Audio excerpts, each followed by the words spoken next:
வணக்கம். வணக்கம். கமலஹாசன் வந்து இப்போ சமீபத்தில் ஒரு மேடையில் என்ன பேசியிருக்காருன்னா, ஜாதி தான் என்னோட முதல் எதிரி அப்படின்னு சொல்லி, அதாவது தான் ஒரு பகுத்தறிவாளர் அப்படின்ற எந்த மேடையில?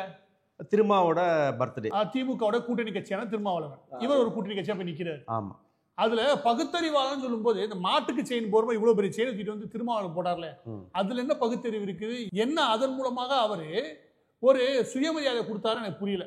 அதுலயே பகுத்தறிவு பள்ளிக்குன்னு வச்சுங்க, நீ அது ஓரமாகி ஜாதிக்கு எதிரானவன் தேவர் மகன், பல்ராம் நாயுடு, சக்திவேல் கவுண்டர், ரங்கராய சக்திவேல், இப்போ ரங்கராய சக்திவேல் நாயக்கர், பாலக்காடு ஐயராக்கம் இப்படின்னு படத்துல எனக்கு தெரிஞ்சு இந்த ஆளு பேசாத வைக்காத ஜாதி பேரே கிடையாது.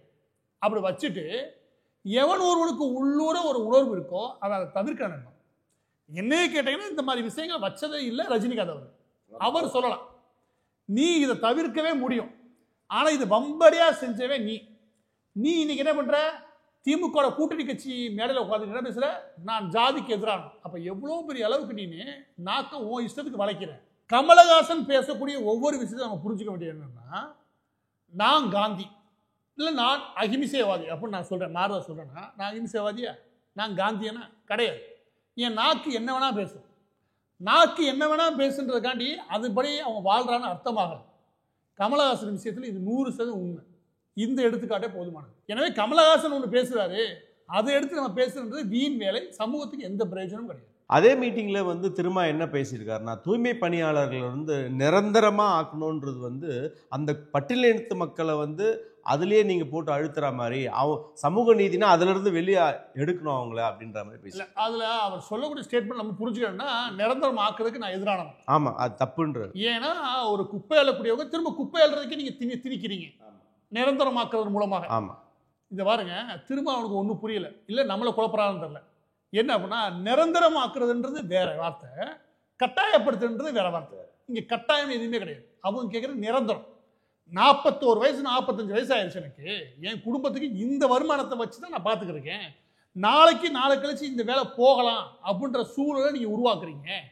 எனக்கு பிடிக்காமலே இந்த வேலைக்கு வந்தேன், எது இந்த துப்புரவு பணிக்கு வந்தேன். ஆனால் எனக்கு பிடிக்கலனா கூட இதை வச்சு தான் நான் வருமானம் பார்க்குறேன், இதை வச்சு தான் என் குடும்பத்தை நான் காப்பாற்ற வேண்டியிருக்கு. எனவே இந்த வேலையை பொறுத்த வரைக்கும் ஒரு நிரந்தர தன்மை வேணும், வேலை உறுதித்தன்மை உருவாக்கணும். அதுக்கு இந்த அரசு ஆவணம் செய்யணுன்றது தூய்மை பணியாளர்களுடைய கோரிக்கை. ஒருவேளை ஒருத்தர் நிரந்தரம் ஆக்கிட்டதுனாலே அவர் கட்டாயம் அங்கேயே வேலை ஆகணும்னு யார் சொன்னா? கிடையாது. அந்த மாதிரி ஒரு சொல்லாடலை திருமாவளவன் ஏன் திணிக்கிறாரு? ஏன் திணிக்கணும்? ஏன்னா திமுக கட்சியோட கூட்டணியில் இருக்கார்ல, எப்படியா ஒத்து ஊதுவோம். இது வித்தியாசம் ஊதுறீங்க. நான் கேட்கிறேன், இது வரைக்கும் இப்படி ஊதி நான் பார்த்தா கிடையாது. நம்ம வித்தியாசம் ஊதுறாரு. இதே 2 நாளுக்கு முன்னாடி நான் வந்து சேகர் பாபு கிட்டே நேருக்கிட்டே வந்து நிரந்தர பணி அமர்த்தணும்னு சொல்லி நான் கேட்டுக்கினேன். இல்லை, அந்த மேட்டில் சொல்றாரு. நான் சொன்னாலுமே கூட நிரந்தர பணி அமர்த்துக்கு நான் சொன்னாலுமே கூட நான் அதுக்கு எதிரானது தான். உங்க போக்கில் நான் போக வேண்டியிருக்கு, ஆனால் நான் எதிரானவன். அது குழப்பறாப்லையா? அதாவது இவர் என்ன சொல்றாரு, நிரந்தர பணிக்கு எதிராக நாம நிக்கணும் அப்படின்னு வித்தியாசமா உருட்டுறாப்புல நான் சொல்றேன். இப்போ இன்னொன்று அவர் என்ன சொல்ற, இப்போ ஏதாவது பத்திரிகை நிருபர்கள் போய் அவர்கிட்ட கேட்குறாங்க, இந்த மாதிரி பல சம்பவங்கள் கேட்கும்போது உடனே அவர் அடுத்த கேள்வி என்ன கேட்குறேன்னா, திமுக கூட்டணி உடைக்கணும்னு சதி பண்றீங்க அப்படின்னு. ஆமா, எது கேட்டாலும் சொல்லிடுங்க. இந்த திருப்போணத்தில் ஒரு பையனை அடிச்சு கொண்டாங்க. என்னங்க கேட்டா, திமுக கூட்டணி நீங்க உடைக்க முயற்சி பண்றீங்க, எல்லா பிரச்சனைக்கும் இது ஒன்று வச்சுக்கிறீங்க. பிரச்சனை நடக்குது, மக்களுக்கான பிரச்சனைக்கு தான் நீங்க அரசியல் நடத்துறீங்க, அரசியல் கட்சி நடத்துறீங்க. அது என்னன்னு உங்கள்கிட்ட வந்து கேட்டா, எதுக்கு எடுத்தாலும் இது ஒன்று வச்சிருக்காரு யாரு? திருமாவளவன். எங்க திமுக கூட்டணியிலேருந்து பிரிக்க முயற்சி நடக்குது, நீங்க அங்கேயே இருந்து தொலைங்க, யாரும் வாங்கன்னு சொல்லலை, மக்கள் யாரும் உங்களை கூப்பிடவும் கிடையாது. பிரச்சனைக்கு என்னன்னா அதுக்கு பதில் சொல்லுங்க. அதில் பிரச்சனையை விட்டுட்டு உங்களை பிரிக்கிறாங்க. எனக்கு தெரிஞ்சு திமுக சொல்ற மாதிரி தெரியல, போனா போடான்னு உட்காருக்கான். ஆனால் இந்த ஆளை எதுக்கு எடுத்தாலும் திமுக முட்டாளி முட்டு கொடுக்குறாங்க இல்லையா, இவர் வந்து முட்டு கொடுத்துருக்காரு, கூட்டணியை உடைக்க முயற்சி பண்றாங்க. இதுல அவர் ஒரு முக்கியமான வார்த்தை ஒன்று சொல்றாரு, அதை நம்ம சொல்லி ஆகும். அது என்ன சொல்றாருன்னா, இந்த விவகாரம் சார்ந்து, எது இந்த தூய்மை பணியாளர் விவகாரம் சார்ந்து திருமாவளவன் ஏன் பேசல அப்படின்னு கேட்கிறாங்க. திருமாவளவன் தூய்மை பணியாளர்கள் தலித் விவகாரத்தில் பேசணும்னு சொல்றது ஜாதிய ஆணவன்றார். இது வித்தியாசம் உருட்டிட்டு இருக்காங்கல்ல. எல்லாரும் ஏன் பேசலன்றார். எல்லாரும் பேசிட்டாங்க, நீ ஏன் பேசல கேட்கிறாங்க. எல்லா பேருமே பேசியாச்சு, நீ ஏன் பேசலன்ற எங்கே வருது அப்படின்னா, நீங்க தான் தலித்துகளுக்கான பட்டியல சமூக மக்களுக்கான கட்சி, அவங்களோட உரிமையை மீட்கிறதுக்கான கட்சின்னு அதே மேடையில 2 நிமிஷத்துக்கு முன்னாடி பேசுறீங்க. ஆமா, உரிமையை மீட்டு அந்த மக்களை நல்வாழ்வுப்படுத்த வேண்டிய பொறுப்புல நாங்கள் கட்சி நடத்தணும்னு சொல்லக்கூடிய உங்கள்கிட்ட தான் அந்த கேள்வி வலுவா வைக்கப்படும். அதுக்கு பதில் சொல்லணும். அதை விட்டுட்டு திருமாவளவோட பதில் என்ன, திருமாவளவோட பதில் ஏன்ட்ட கேட்குறீங்க, அதுவே உங்களுடைய ஜாதிய புத்தி. அப்படின்னு திருப்பி விட்டா இப்படி எல்லா விஷயத்தையும் திருப்பி விடுறாரு. எனக்கு இந்த உண்மையை சொல்றேன், திருமாவளவன் அவர்கள் எடுத்து முன்வைக்கக்கூடிய கடந்த 20 வருஷ அரசியல்ல திருமாவளவனுடைய நகர்வுகள் எனக்கு பிடிக்கும். நான் ஓப்பனாக சொல்றேன். ஏன்னா கொள்கைகளை விஷயமா ரொம்ப தெளிவாக இருப்பாப்புல. பேசுகிற பல மேடைகள் ஆகட்டும், நெருங்கின பல பேர் எனக்கு எல்லாம் தெரியும். என்னோட பல மணி நேரம் விவாதம் பண்ணவங்களாம் உண்டு.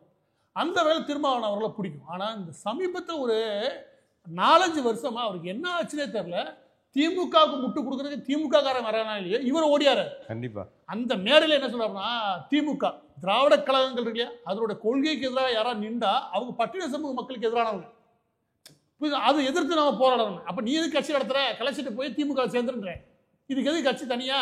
இதை விட இன்னும் 2 விஷயம் சொல்லணும். அதாவது என்ன சொல்றாருன்னா, காவல்துறை இதை மாதிரி அத்துமீறி நடந்துட்டாங்களே அப்படின்னு கேட்டதுக்கு 13 நாளுக்கு மேல ரிப்பன் பில்டிங்கான போராட்டம் பண்றாங்க தூய்மை பணியாளர்கள். அவங்க நினைச்சிருந்தா எப்பவோ அவங்களை கைது பண்ணிருக்கலாம். அதாவது நீதிமன்ற தீர்ப்புனால தான் அவங்க அந்த ஸ்டெப் எடுத்தாங்க. அதாவது எப்படின்னா தூய்மை பணியாளர்கள் கைது பண்ணாங்க தவிர மற்ற பிரகாரம் அவங்களுக்கு அந்த எண்ணமே கிடையாது. திருமாவளவன் சொன்னா முதல் நாளோ 2ஆம் நாளே அரெஸ்ட் பண்ணிக்கலாம்ல, எப்படி 13 நாள் விட்டாங்க? சட்டப்படியே தனிப்பட்ட ஒவ்வொரு குடிமகனுக்கும் இங்க போராட்டம் நடத்துறதுக்கு அனுமதி உண்டு. நீங்க என்ன அனுமதி கொடுக்குறது? அங்க நான் கைது பண்ணி பார்க்க சொல்லுங்க திமுக காரனை. முதலாவது திருமாவளவன் நான் கேட்கிறேன், நீதிமன்றம் சொல்லிச்சு நீங்களும் கூச்சமே இல்லாம இப்படி பேசுறீங்களே, உங்களுக்கு கொஞ்சமா வெக்கமா இல்லையா அரசியல் பண்றதுக்கு? நீதிமன்றம் சொல்லவே இல்லை. நீதிமன்றத்தை சொல்ல வச்சவே திமுக காரன். இதுக்கு வழக்கு தொடுத்தவன் யாரு? வழக்கு தொடுத்த தேன்மொழின்ற லேடி பொதுநல வழக்குன்றது. பொதுநல வழக்கெல்லாம் கிடையவே கிடையாது. அது ஒரு என்ஜிஓ வச்சிருக்குது. அந்த லேடி என்ன சொல்லுது, தன்னை சமூக செயல்பாட்டெல்லாம் சொல்லுது. ஆனா அது இந்த மேயர் பிரியா இருக்குல்ல, அதுக்கு லெஃப்ட் ஹேண்ட். நம்ம யாரு சேகர் பாபு இருக்கார்ல, அவருக்கு க்ளோஸ். அதை வச்சு இவங்களே யாரோ மாதிரி ஒரு வழக்கு போட சொல்லி அதன் வழியா பொதுமக்களுக்கு இடையூறா இருக்குன்னு சொல்லி இந்த தீர்ப்பை வாங்கிட்டு வந்தாங்க. வாங்கிட்டு நைட்டை கலைச்சி விட்டாங்க. இவ்வளோ பெரிய சதி வேலை பார்த்துருக்காங்க. அது திருமாவளவன் தெரியாதா? அப்ப இந்த இவ்வளோ பெரிய சதி வேலையை மூடி மறைக்கிறார்னா திருமாவளவன் யாரு? திருமாவளவன் பச்சையா திமுகவுக்கு முட்டு கொடுக்குறது அப்பட்டமா தெரியுது. நான் இதுக்கான ஆதாரத்தில் திருமாவளவன் தரேன். ஆமா உண்மை தெரிஞ்சுன்னா திமுக அரசாங்க எதிராக பேச வேண்டியா? அப்புறம் இன்னொன்று என்ன கேட்கிறாருன்னா, முதல்வர் அவர்கள் எந்த இடத்துலையுமே தூய்மை பணியாளர் நிரந்தர பணியமர்த்துற மாதிரி எந்த இடத்துல அவர் சொல்லியிருக்கிறார் அப்படின்னு கேட்கிறாரு. மீடியாவை பத்தி கேட்கிறார். போன தேர்தல் ஃபுல்லாக தான் ஒப்பிச்சாங்க. யாருக்கு அவங்க வாக்குறுதி கொடுக்கல? இடைநிலை ஆசிரியர்னு ஒருத்தர் இருக்காங்க. அவங்கள ஆரம்பிச்சு தூய்மை பணியாளர் வரைக்கும் எல்லாருடைய கோரிக்கைன்னா தங்களுடைய பணி நிரந்தரம் தேவை. அவங்க பணி நிரந்தரம் திரும்ப திரும்ப சொல்லியிருக்காங்க. ஏன்னா இடைநிலை ஆசிரியர்களும் இதே மாதிரி 20 வருஷத்துக்கு மேலே கவர்மெண்ட்டுக்காக வேலை பார்த்தவங்க. ஒரே வேலை, ஒரு ஆசிரியருக்கு 1 லட்ச ரூபா சம்பளம், ஒரு ஆசிரியருக்கு 15,000 சம்பளம், 2 பேரும் ஒரே வேலை கிடையாது. இடைநிலை ஆசிரியர் வாங்கி இவங்க என்னைக்காவது ஒரு நாள் கவர்மெண்ட் ஜாப் போயிடுவோம், அதை நிரந்தரமாக்கிடுவாங்க அப்படின்றதுக்காக இத்தனை வருஷம் காத்திருந்தாங்க. இவங்களுக்கு என்ன வாக்குறுதி கொடுத்தாரு? என்.கே. ஸ்டாலின் அதே வாக்குறுதி தான் கொடுத்தாரு. அதே வாக்குறுதி தான் நீ எழுதி வச்சுட்டு தேடலாம். இதே வாக்குறுதியை தான் தூய்மை பணியாளரும் கொடுத்தாரு. வந்தது பணி நிரந்தரம். இன்னைக்கு என்ன பண்ணியிருக்காரு? அதுக்கப்புறம் இன்னொரு, அதாவது அவர் பேசுனதெல்லாம் கேட்டால் கிட்டத்தட்ட திமுக காரமாக இன்னொன்று என்ன கேட்குறாருன்னா, அதிமுக ஆட்சியில் 11 மண்டலங்களுக்கு அதாவது பிரைவேடைசேஷன் பண்ணிட்டாங்க. அதை இப்போ பண்ண, அதாவது இந்த 2 மண்டலத்துக்கு இவங்க அரசாங்கம் சேலரியோ இல்லை பிரைவேடைசேஷன் பண்ணாமல் இருந்தால் அவங்களாம் சேர்ந்து போராடுவாங்க. இல்லை இதில் நான் திருமாவளவன் என்ன பேசுறீங்கன்னு நான் சொல்கிறேன். திருமாவளவன் இப்படி வம்படியாக முட்டு கொடுக்க வேண்டிய அவசியம் கிடையாது. நீங்கள் இப்படி வச்சுக்கோங்களேன், ஒவ்வொரு அது கெமிக்கல் இண்டஸ்ட்ரியில் ஆரம்பிச்சு, ஒரு செமிகண்டக்டர் இண்டஸ்ட்ரியில் தொட்டு, ஒரு கிளாஸ் தயாரிக்கிறாங்களே அந்த இண்டஸ்ட்ரியில் ஆரம்பிச்சு, எந்த இண்டஸ்ட்ரி ஆனாலும் சரி, சர்வீஸ் செக்டராக கூட இருக்கும். எந்த ஒரு செக்டார்லையும் இருக்கக்கூடிய எம்ப்ளாய், அது வேலை பார்க்கக்கூடிய ஒவ்வொரு நபருக்கும் அந்த குறிப்பிட்ட தொழிலிருந்து பாதுகாப்பு என்ன பாதுகாப்புனா, உடல் ரீதியாவோ மன ரீதியாவோ பாதிக்கப்படக்கூடாது. அதுக்கான பாதுகாப்பு கொடுக்க வேண்டிய சட்டங்கள் இங்கே இருக்கு. அது ஆக்குபேஷன் சேஃப்டின்னு வரும். நீங்க எங்கன்னா என்ன வேலை பார்க்குறீங்களோ அதில் எந்த அளவுக்கு சேஃப்டியா இருக்கீங்க அதை உறுதிப்படுத்த வேண்டியது ஒவ்வொரு அரசு நிர்வாகத்தோட கடமை. இதை நான் ஏன் சொல்றேன் அப்படின்னா, ரோட்டோரமாக நீங்க பார்த்து வச்சுக்கோங்க, அந்த ரோடை சுத்தம் பண்றதுக்கு நகர்ப்புறங்கள்ல அந்த ரோட்டை நல்ல நீளமாக ஒரு விளக்குமாற வச்சு ஒரு 4 லேடிஸ் கூட்டிகிட்டே இருப்பாங்க.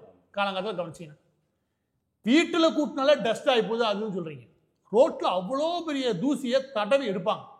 அதில் எவ்வளோ டஸ்ட் உள்ளே போகும், அது எவ்வளோ தூரத்துக்கு லிவர் அஃபெக்ட் ஆகும். இவன் கொடுக்குற 26,000 சம்பளத்துக்கு வருஷம் ஆன ஒரு 3-4 லட்ச ரூபா சம்பளத்தை கொடுத்து 10 வருஷத்தில் சுமார் நீங்கள் 40 லட்சத்து 50 லட்சத்தை கொடுத்து அவனோட 20 வருஷத்தை எழுதி வாங்குறீங்க. 20 வருஷம் முடிவில் லங்ஸ் அஃபெக்ட் ஆகி போய் மருத்துவமனை உட்காந்து வச்சுக்கவேன், அதே 20 லட்சம் செலவாகும். அப்போ எந்த சேஃப்டியும் இல்லாமல் இந்த துப்புரவு பணியாளர்களை விட்டுருக்காங்களே, அப்படி என்னைக்காவது ஒரு நாள் திருமாவளவன் ஆரோக்கியமாக பேசுனது உண்டா? இந்த விவகாரம் வந்திருந்து கவனிச்சுட்டு இருக்கேன். திருமாவளவன் இந்த மாதிரியோ இல்லை இது சம்பந்தப்பட்ட விஷயங்கள் இப்படி பேசுவாரான்னு பார்த்தா பேசவே இல்லை.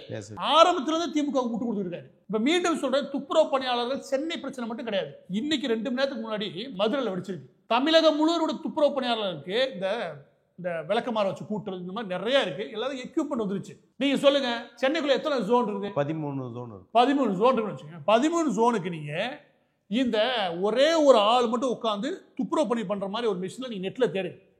அது அழகா கிடைக்கும். கூட்டுறதுக்கு மிஷின் இருக்கும். அது கார் மாதிரி இருக்கும். ஒரே ஒரு ஆள் உட்காந்து அப்படியே ஆப்ரேட் பண்ணிடலாம். நீங்க இந்த பெரிய மால்ல ஃபாரின் போமெல்லாம் பார்க்க முடியும். அது ஒரு 10 லட்ச ரூபா 12 லட்சம் அது அப்படியே பெருகிட்டே போயிடும் ஈஸியா. அதை வாங்கி கொடுத்தா கொள்ளையா போ உங்களுக்கு. அது மிஞ்சி போச்சுன்னா 20 கோடி ஆகாது. 13 ஜோனுக்கு சேர்த்தா. ஏன்னா 12 லட்சம் 13 லட்சம் தான் வரும். அதை வாங்கி கொடுத்தா என்ன நடக்கும் அப்படின்னா, முதலாவது அவங்களுக்கு சேஃப்டி பண்றதுக்காக மட்டும் கிடையாது, இந்த ஜாபுக்கு எல்லாரும் வருவாங்க. அதை தான் வரேன் திருமாவளவன் சொல்றதுக்கு. திருமாவளவன் சொல்றது இது என்ன பட்டியல மக்கள் தான் பண்ணணுமானே. இந்த பாருங்க, எந்த ஜாபையும் இப்படியா மாற ஆரம்பிச்சு வச்சுக்கவே எல்லா பேரும் அதில் மிக்ஸ் பண்ண ஆரம்பிச்சிருவாங்க. என்னவா இருக்குன்னு பாருங்க. விளக்க மாத்த கூட்டும் போதுதான் அவங்க எல்லாம் கூப்பிடுன்ற புத்தி இப்படி வருது திமுக காரனுக்கு. நீ மாத்தி பாரு, எல்லாம் உள்நுழையும்.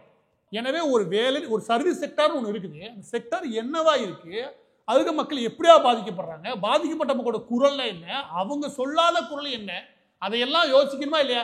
அதுவும் தன்னை பட்டியல சமூக மக்களுக்காகவே கட்சி நடத்தலாம் சொல்றவரு. அதையெல்லாம் புறந்தள்ளிட்டு திமுக காரனுக்கு வாய் விட்டு பிழைக்கிற மாதிரி அவன் பேச வேண்டியதில்லை நீங்க பேசிக்கிட்டா, அப்ப நீங்க எது கட்சி நடத்துறீங்க? இப்போ இறுதியா எனக்கு இன்னொரு கேள்வி என்னன்னா, அதாவது இந்த 2 சீட்டுக்காக தான் நான் வந்து காத்துட்டு இருக்கேன் அப்படின்ற மாதிரி பேசுறேன். அதான் உண்மை. இல்ல 20 சீட் தர தயாரா இருக்காங்க எனக்கு. சரி, நான் அதை விட்டுட்டு கொள்கை உறுதிக்காக நிக்கிறேன். அதாவது 2 சீட்டு எனக்கு தேவையில்லை, 20 சீட்டு எனக்கு தேவையில்லை, 2 சீட்டுக்காக நான் திமுகவோட இருக்கேன். கொள்கை உறுதி. ஓகே, அதிமுக போவாங்க. ஆமா, இவர் அதிமுக முன்னாடி வச்சப்ப அப்ப எந்த கொள்கை போச்சு? என்ன கொள்கை திமுக இருக்குன்னு இவர் போய் நிக்கிறாரு. அந்த இடத்துல பேசும்போது சொல்றாரு, நான் அம்பேத்கருடைய பிள்ளைகள், எனவே கொள்கை இப்படி போல நிற்போம். அம்பேத்கர் ஒரு விஷயம் தெளிவா சொல்றாரு. அவருடைய 52 ரிசர்ச்ல எனக்கு ரொம்ப பிடிச்ச சில வார்த்தைகள் உண்டு. அது ஒன்று சொல்றாரு, எந்த ஒரு கட்சி தனக்குள்ளே ஜனநாயகப்படலையோ அந்த கட்சி இந்த நாட்டுடைய சாபம், அது அழியிறது நல்லது அப்படின்றாரு. திமுகவுக்கு 100% போறது. அது என்ன அர்த்தத்தில் சொன்னான்ற நான் சொல்றேன்.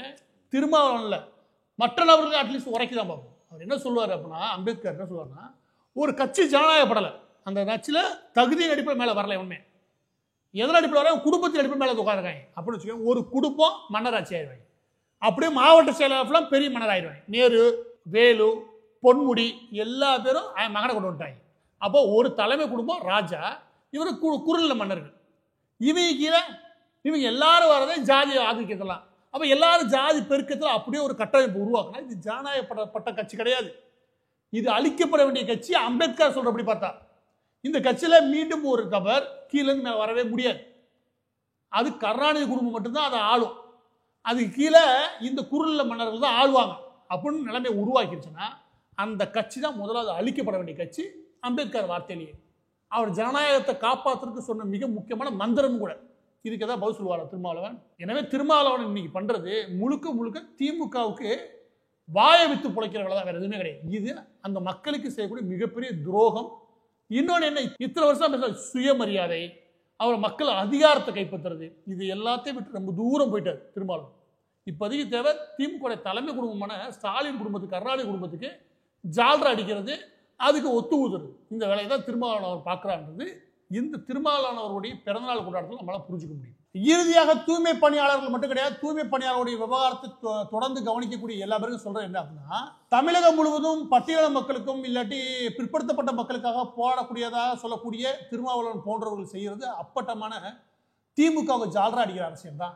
இங்க என்ன நடந்திருக்கணும் அப்படின்னா, கடந்த 50 வருஷத்துல எத்தனை தொழில்களை உருவாக்குனீங்க, எத்தனை தொழில் முனைவோர்களை உருவாக்குனீங்க. கடைசி வரைக்கும் அரசாங்கம் ஒதுக்கூடிய ஒரு 500-1000 கோடிக்காகவும் அங்கே அரசு வேலையான 2% வேலைக்காக தான் இந்த மக்கள் எல்லாரும் காத்திருக்கணும்னா இதை விட ஒரு அசிங்கம் எதுவுமே கிடையாது. இதுல இருந்து மீட்டெடுக்கக்கூடிய ஒரு புத்திசாலித்தனமான அரசியல் இங்க நடக்கவே இல்லை.